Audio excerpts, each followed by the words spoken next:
বিসমিল্লাহির রহমানির রহিম। আজকে আমরা শিখব এসএসসি 2027 এর জন্য 17 অধ্যায় পরিসংখ্যানের। এই 17 অধ্যায় করতে আমাদের যতগুলো সূত্র লাগবে সবগুলো সূত্র এই জায়গায় দেওয়া আছে। আমাদের এই অধ্যায়ে মোট 9টা সূত্র লাগবে। এক নম্বর সূত্র হচ্ছে পরিসর। পরিসরের সূত্র কি? পরিসর ইকুয়াল টু সর্বোচ্চ সংখ্যা মাইনাস সর্বনিম্ন সংখ্যা প্লাস 1। 2 নম্বর সূত্র শ্রেণী সংখ্যা। শ্রেণী সংখ্যার সূত্র কি? পরিসর ডিভাইডেড শ্রেণী ব্যাপ্তি। 3য় নম্বর সূত্র শ্রেণী মধ্যমান। শ্রেণী মধ্যমানের সূত্র হচ্ছে শ্রেণী উচ্চ সীমা প্লাস শ্রেণী নিম্ন সীমা ডিভাইডেড 2। 4 নম্বর সূত্র মধ্যক। মধ্যকের দুইটা সূত্র আছে, একটা হচ্ছে জোড়ের ক্ষেত্রে আর একটা হচ্ছে বিজোড়ের ক্ষেত্রে। তো বিজোড়ের ক্ষেত্রে যে সূত্রটা সেটা আছে n প্লাস 1 ডিভাইডেড 2 তম পদ, আর জোড়ের ক্ষেত্রে যে সূত্রটা আছে সেটা হচ্ছে n ডিভাইডেড 2 তম পদ প্লাস n ডিভাইডেড 2 প্লাস 1 তম পদ ডিভাইডেড 2। 6 নম্বর সূত্র প্রচুরক। প্রচুরকের সূত্রটা আছে l plus f1 plus f2 divided n into h। 7 নম্বর সূত্রটা আছে মধ্যকের। মধ্যকের সূত্র আছে l plus n divided 2 minus fc into h divided fn। সংক্ষিপ্ত পদ্ধতিতে গড় নির্ণয় সূত্র x bar equal to a plus summation of fi ey divided n into h।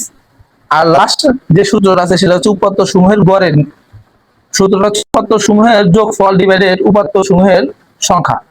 এখন আমরা দেখব যে এই সবগুলো সূত্র আমরা কিভাবে অ্যাপ্লাই করতে পারি। প্রথম যে সূত্রটা সেটা হচ্ছে পরিসর। পরিসর নির্ণয়ের সূত্র কখনো যদি আমাদের পরিসর নির্ণয় করতে পারে তাহলে আমরা কিভাবে করব।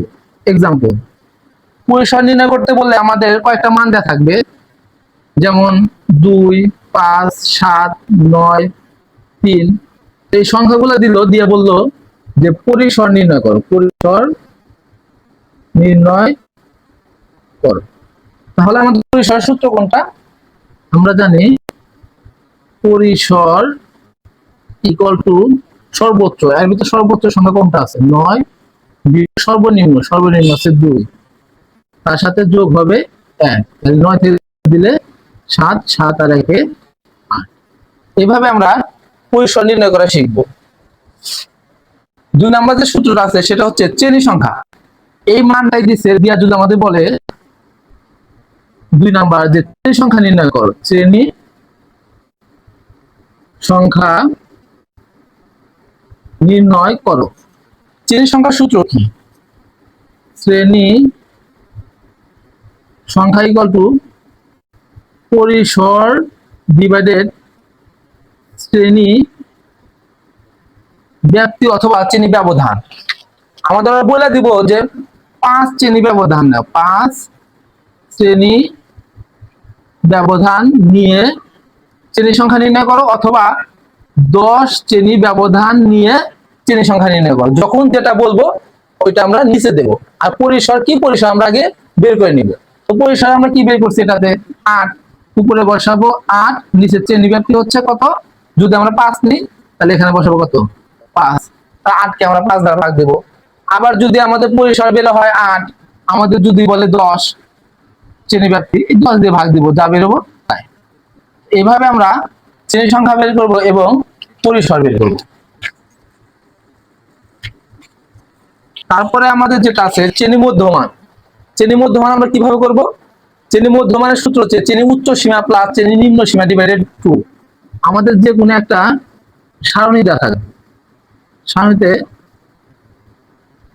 আমরা জানি যে উপরে থাকে শ্রেণী ব্যাপ্তি, নিচে থাকে গণসংখ্যা। প্রথম শ্রেণী 10 থেকে বা 11 থেকে 20, 21 থেকে 30, 31 থেকে 40, এখানে 5, এখানে 10, এখানে 6। এরকম একটা সারণী দেওয়া আছে। আমাদের বললো যে দ্বিতীয় শ্রেণীর মধ্যমান বের করো।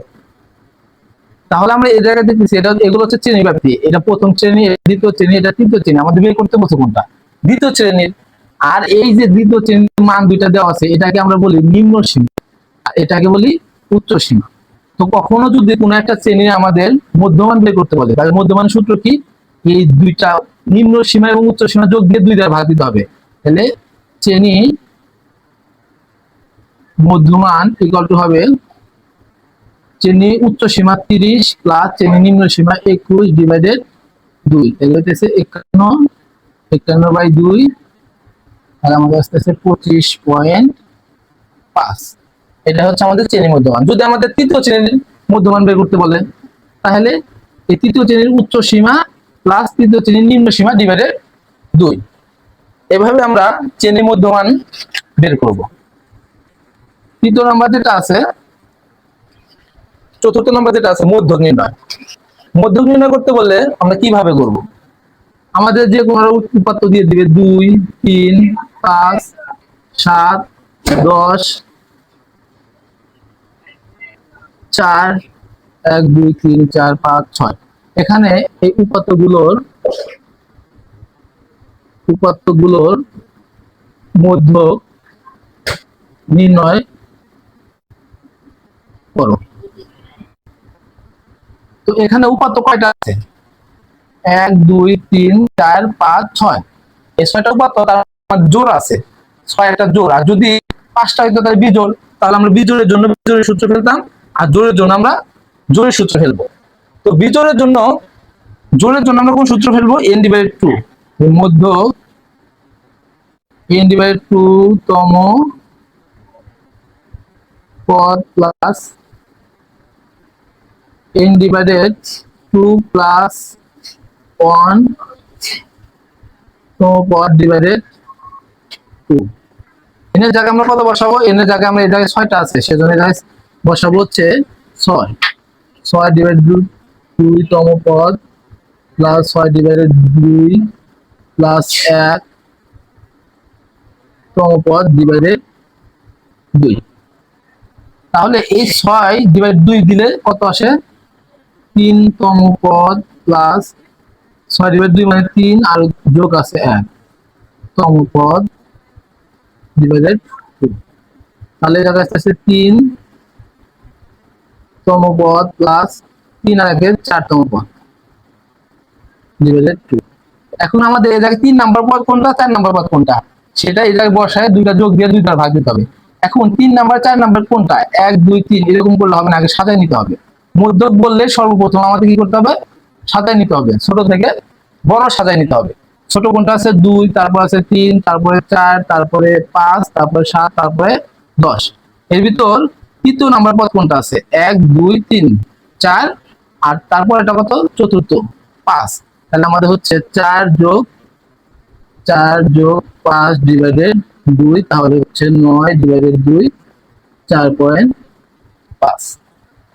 এইভাবে আমরা মধ্যক নির্ণয় করবো। আর আমরা যদি এই সূত্র দিয়ে, যদি এটা আমাদের ক নাম্বার সৃজনশীলের ক্ষেত্রে চাই, সৃজনশীলের ক্ষেত্রে ক নাম্বার চাই, তাহলে আমাদের এরকম সূত্র দিয়ে আমরা ফুল নিয়মে করবো। আর যদি এটা আমাদের নৈবিত্তিকে চাই, তাহলে এমসিকিউর ক্ষেত্রে চাই, তাহলে আমাদের এরকম ফুল নিয়মে করার দরকার নাই।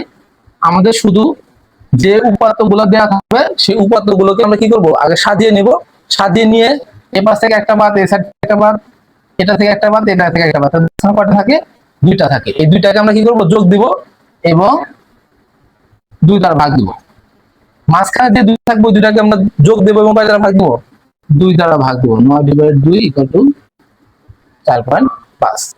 আর এই মধ্যক নির্ণয় করতে বলছে, যদি সেটা জোড় না বলে বিজোড় বলে, তাইলে আমরা কি করব?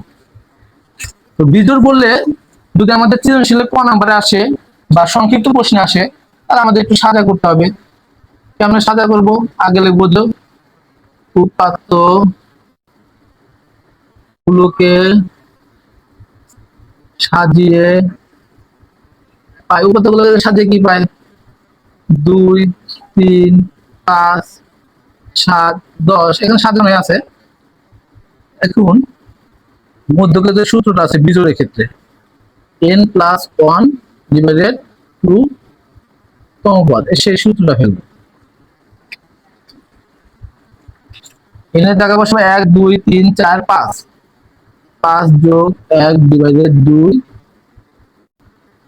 তম পদ, 5 আর 1 6, 6/2 তম পদ, তার মানে 3 তম পদ। 3 তম পদ।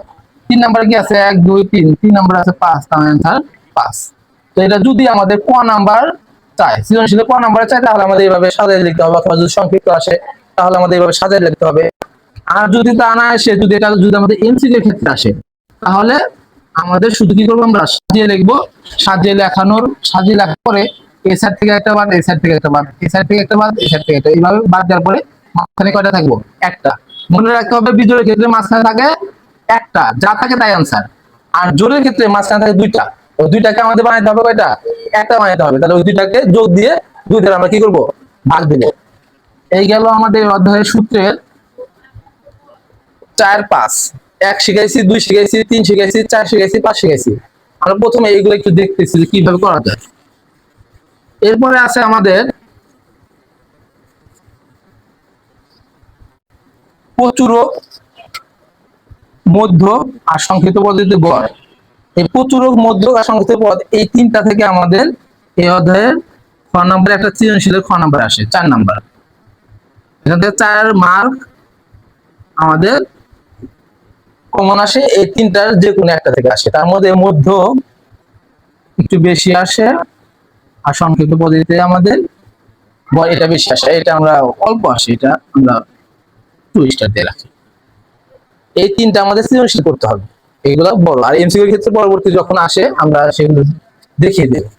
এখন লাস্ট যেটা আছে, যে সূত্রটা আছে, সেটা হচ্ছে উৎপাদ্য গুলোর গড় নির্ণয় কিভাবে করব।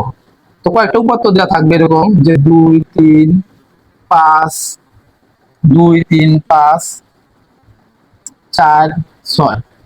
বললো যে উপাত্ত গুলোর গড় নির্ণয় কর। যদি এরকম আকারে থাকে সেগুলোকে আমরা বলি উপাত্ত আকার, আর যদি এরকম ছক আকারে থাকে তাহলে সেগুলোকে আমরা বলি শ্রেণীব্যাপ্তি, গণসংখ্যা 10 থেকে 19, 20 থেকে 29, 5, 10। যদি এরকম আকার থাকে তাহলে আমরা বলি সারণী আকার। তো সারণী আকার থেকে যদি আমাদের গড় চাই, তাহলে আমাদের সংক্ষিপ্ত পদ্ধতিতে যে গড় সেই নিয়মে করতে হবে। আর যদি আমাদের এরকম থাকে, কমা দেওয়া থাকে, তাহলে সেটা আমরা বুঝবো যে উপাত্ত আকারে আছে। আর উপাত্ত আকারে থাকলে সেগুলার গণনা করতে বলে আমাদের উপাত্তের যে গড়ের সূত্র আছে সেটা ফেলতে হবে। তাই উপাত্তের গড়ের সূত্র কি, উপাত্তের গড় নির্ণয় হচ্ছে উপাত্ত গুলোর সমষ্টি বা ফল সবগুলো যোগ দিতে হবে। 2 যোগ 3 যোগ 5 যোগ 4 যোগ 6। আর কি আছে নিচে, উপাত্ত সমূহের সংখ্যা। উপাত্ত সমূহ কয়টা আছে, 1, 2, 3, 4, 5, এখানে 5। তাহলে 2 আর 3, 5, 10, 14, 20। 20 কে 5 দ্বারা ভাগ দিতে হবে, তার কত হয় 4। উপাত্ত সমূহ কত বের হলো, 4 বের হলো। এই হচ্ছে আমাদের 17 অধ্যায়ের সবগুলো সূত্র। আর সবগুলো সূত্রে আমরা কি একটু হালকা ভাবে এক্সাম্পল গুলো দেখলাম। এই সূত্রগুলোতে যে আমাদের এমসিকিউ গুলো আসবে, আমরা ইনশাআল্লাহ নেক্সট ক্লাসে এই এমসিকিউ গুলা সমাধান করব। আর তিনটা যে আমাদের মেন সূত্র আছে ওই সৃজনশীলতা আমরা পরবর্তীতে শিখবো।